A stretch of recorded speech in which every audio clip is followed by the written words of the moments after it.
Un homme qui dort tient en cercle autour de lui le fil des heures, l'ordre des années et des mondes. Il les consulte d'instinct en s'éveillant, et il lit en une seconde le point de la terre qu'il occupe, le temps qui s'est écoulé jusqu'à son réveil.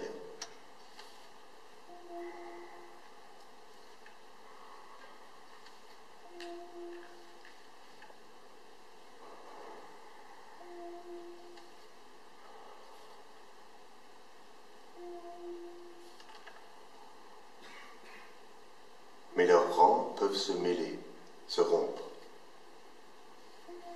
Que vers le matin, après quelque insomnie, le sommeil le prenne en train de lire dans une posture trop différente de celle où il dort habituellement. Il suffit de son bras soulevé pour arrêter et faire reculer le soleil.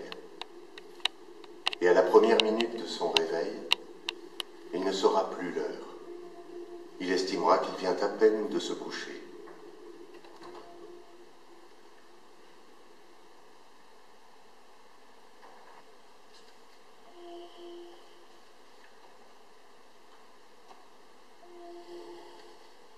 Que s'il s'assoupit dans une position encore plus déplacée et divergente, par exemple après dîner, assis dans un fauteuil, alors le bouleversement sera complet dans les mondes désorbités.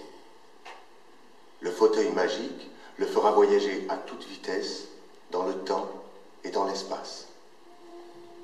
Et au moment d'ouvrir les paupières, il se croira couché quelques mois plus tôt dans une autre contrée.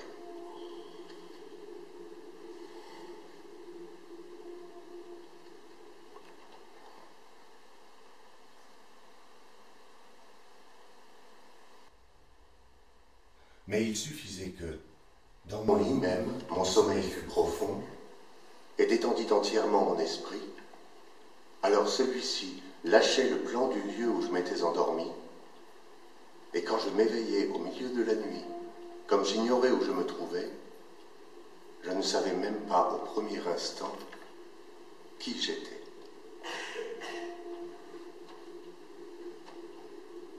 J'avais seulement, dans sa simplicité première, le sentiment de l'existence, comme il peut frémir au fond d'un animal.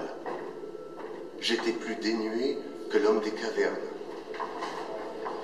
Mais alors, le souvenir, non encore du lieu où j'étais, mais de quelques-uns de ceux que j'avais habités et où j'aurais pu être, venait à moi comme un secours d'en haut, pour me tirer du néant d'où je n'aurais pu sortir tout seul.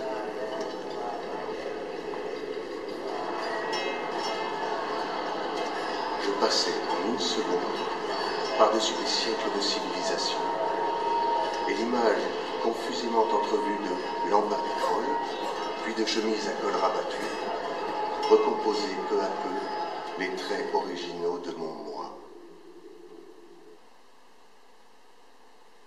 Quand je me réveillais ainsi, mon esprit s'agitant pour chercher, sans y réussir, à savoir où j'étais, tout tournait autour de moi dans l'obscurité. Les choses, les pays, les années.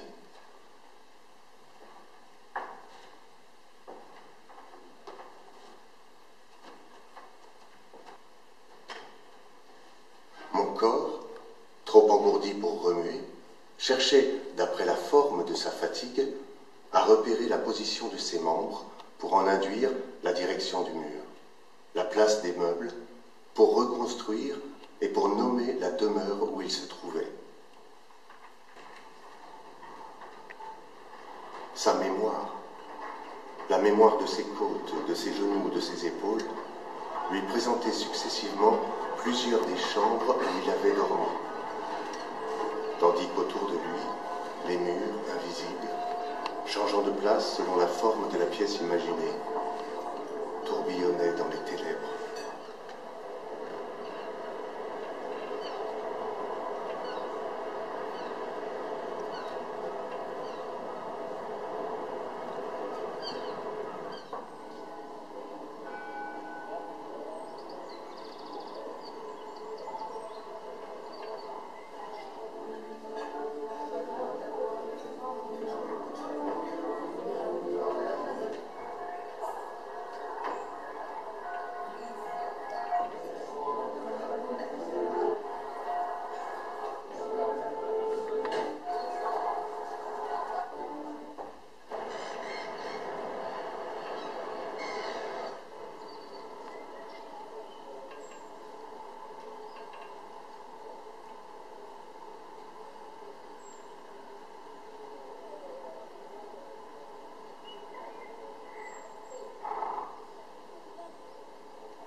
tentation, s'imaginer, par exemple, allongé, face au mur, dans un grand lit à baldaquin, et aussitôt je me disais, tiens, il finit par m'endormir.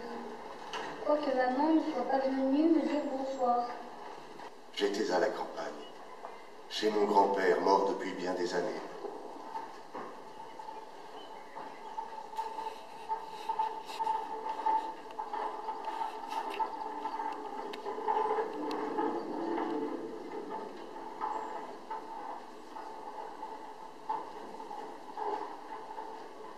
Et mon corps, le côté sur lequel je me reposais, gardien fidèle d'un passé que mon esprit n'aurait jamais dû oublier, me rappelait la flamme de la veilleuse de verre de Bohême en forme d'urne, suspendue au plafond par des chaînettes.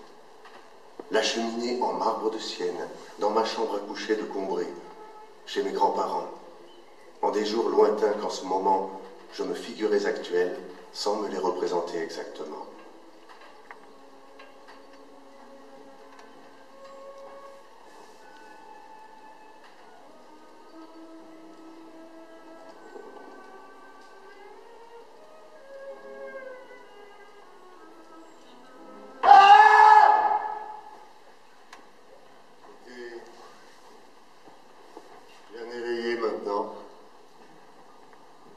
Mon corps avait viré une dernière fois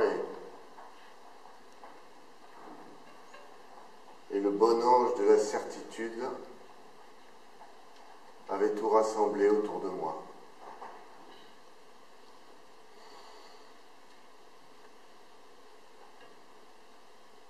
Perdu en effet pour nous, jusqu'au jour qui pour beaucoup ne vient jamais, où nous nous trouvons passés près de l'arbre, entrer en possession de l'objet qui est leur prison. Alors elle tressaille, nous appelle, et sitôt que nous les avons reconnus, l'enchantement est brisé. Délivrées par nous, elles ont vaincu la mort et reviennent vivre avec nous. Cet objet était pour du hasard que nous le rencontrions avant de mourir, ou que nous ne le rencontrions pas. Il y avait déjà bien des années que Combray n'existait plus pour moi.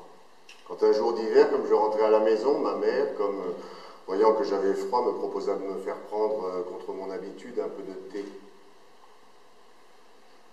Je refusai d'abord et je ne sais pourquoi me ravisait. Elle envoya chercher un de ces gâteaux courts et dodus appelés petites madeleines, qui semblent avoir été moulés dans la valve rainurée d'une coquille de Saint-Jacques. Et bientôt, machinalement, accablé par la morne journée et la perspective d'un triste lendemain, je portai à mes lèvres une cuillerée du thé où j'avais laissé s'amollir un morceau de madeleine. Mais à l'instant même où la gorgée mêlée des miettes du gâteau toucha mon palais,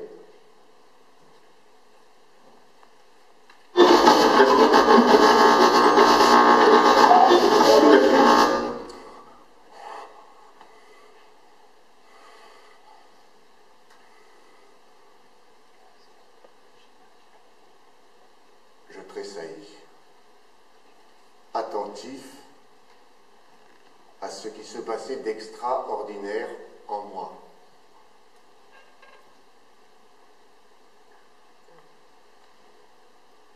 Un plaisir délicieux m'avait envahi.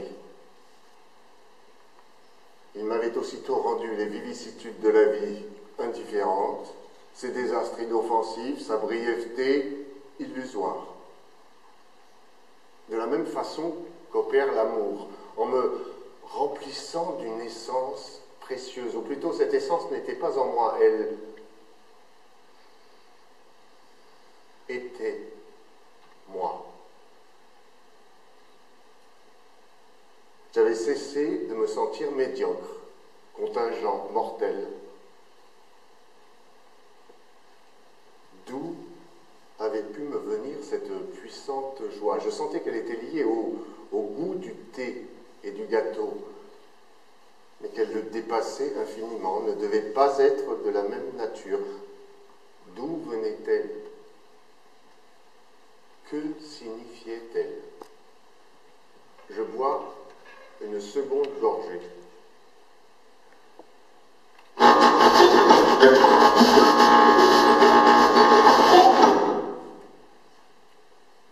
Je ne trouve rien de plus que dans la première. Une troisième.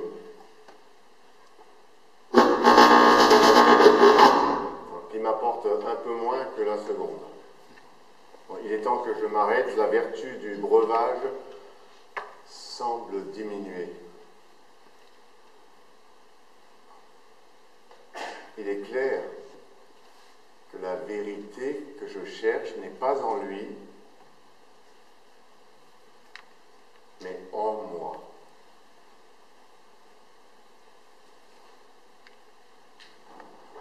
Et tout d'un coup,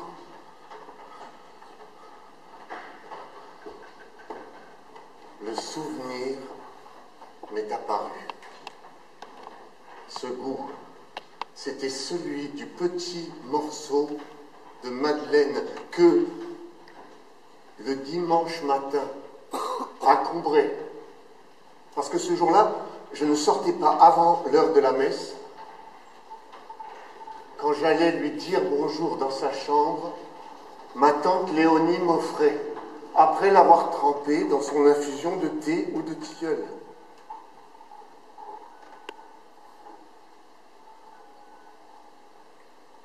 La vue de la petite Madeleine ne m'avait rien rappelé avant que je n'y eusse goûté.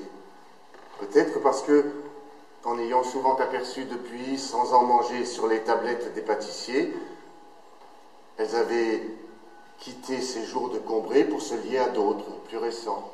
Peut-être que de ces souvenirs abandonnés si longtemps hors de la mémoire, rien ne survivait, tout s'était désagrégé. Mais quand d'un passé ancien, rien ne subsiste après la mort des êtres, après la destruction des choses, seule, plus frêle, mais plus vivace, plus immatérielle, plus persistante, plus fidèle, l'odeur et la saveur restent encore longtemps comme des âmes à se rappeler, à attendre, à espérer sur la ruine de tout le reste, à porter sans fléchir sur leurs gouttelettes presque impalpables l'édifice immense du souvenir.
Qu'un bruit déjà entendu, qu'une odeur respirée jadis, le soit de nouveau à la fois dans le présent et dans le passé, réel sans être actuel, idéaux sans être abstraits. Aussitôt, l'essence permanente et habituellement cachée des choses se trouve libérée, Et notre vrai moi, qui parfois depuis longtemps semblait mort, mais ne l'était pas autrement, s'éveille, s'anime, en recevant la céleste nourriture qui lui est apportée.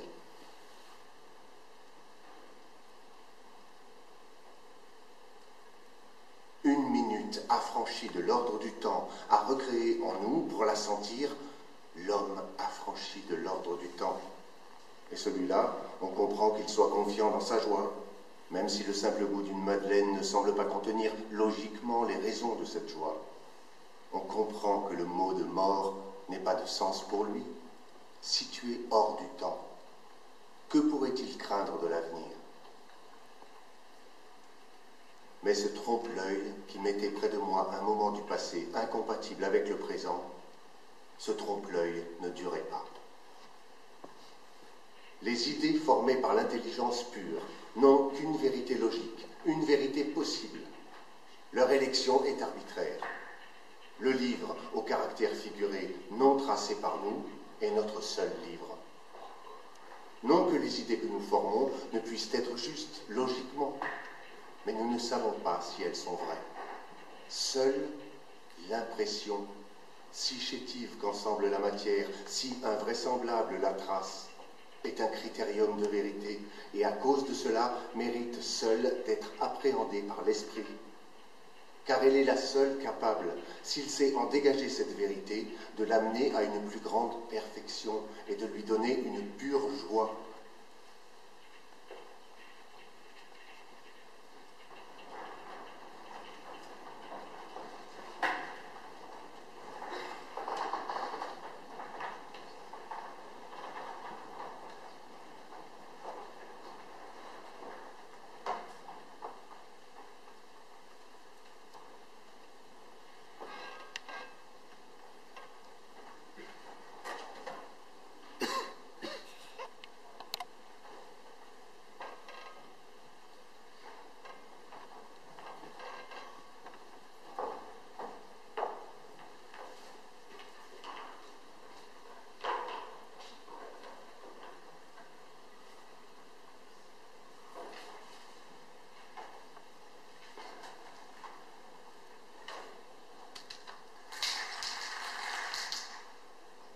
Ce que nous n'avons pas eu à déchiffrer, à éclaircir par notre effort personnel, ce qui était clair avant nous, n'est pas à nous.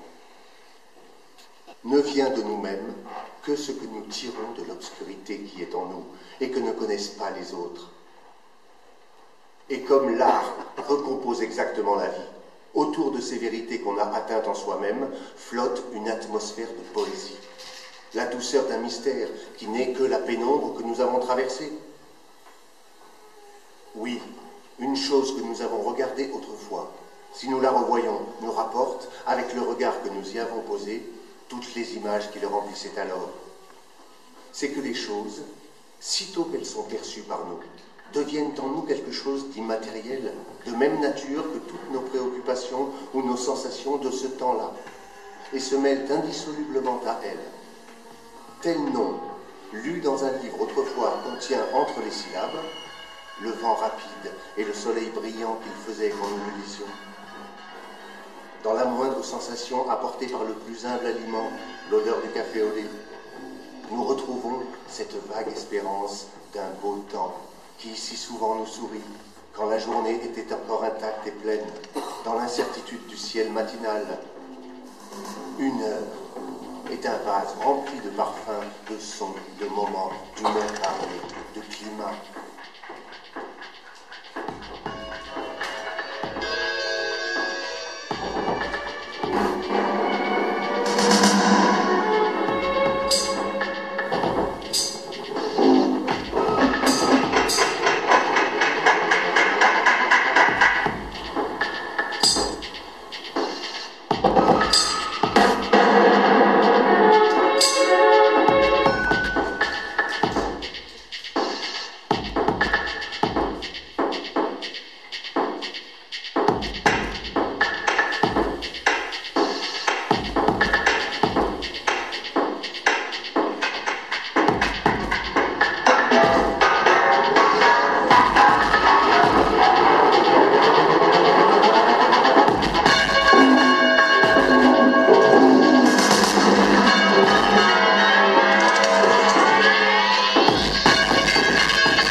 ne reste pas uni à jamais seulement à ce qu'il y avait autour de nous. Il le reste aussi fidèlement à ce que nous sommes. Il ne peut plus être repassé que par la sensibilité, par la personne que nous étions alors. Que je revois une chose dans notre temps. C'est un autre jeune homme qui se lèvera. Et ma personne d'aujourd'hui n'est qu'une carrière abandonnée qui croit que tout ce qu'elle contient est pareil et monotone, mais d'où chaque souvenir, comme un sculpteur de Grèce, tire des statues innombrables. La grandeur de l'art véritable, c'est de retrouver, de ressaisir, de nous faire connaître cette réalité loin de laquelle nous vivons, de laquelle nous nous écartons de plus en plus, au fur et à mesure que prend plus d'épaisseur et d'imperméabilité la connaissance conventionnelle que nous lui substituons. Cette réalité que nous risquerions fort de mourir sans avoir connue, et qui est tout simplement notre vie. Ce travail de l'artiste, de chercher à apercevoir sous de la matière, sous de l'expérience, sous des mots, quelque chose de différent, c'est exactement le travail inverse de celui que, à chaque minute, quand nous vivons détournés de nous-mêmes, l'amour-propre, la passion, l'intelligence et l'habitude aussi, accomplissent en nous, quand elles amassent au-dessus de nos impressions vraies pour nous les cacher maintenant, les nomenclatures, les buts pratiques que nous appelons faussement la vie. En somme, cet art si compliqué est justement le seul art vivant. Seul, il exprime pour les autres et nous fait voir à nous-mêmes notre propre vie, cette vie qui ne peut pas s'observer, dont les apparences qu'on observe ont besoin d'être traduites et souvent lues à rebours et péniblement déchiffrées. Ce travail qu'avait fait notre amour-propre, notre passion, notre esprit d'imitation, notre intelligence abstraite, nos habitudes, c'est ce travail que l'art défera. C'est la marche en sens contraire, le retour aux profondeurs, où ce qui a existé réellement gît inconnu de nous.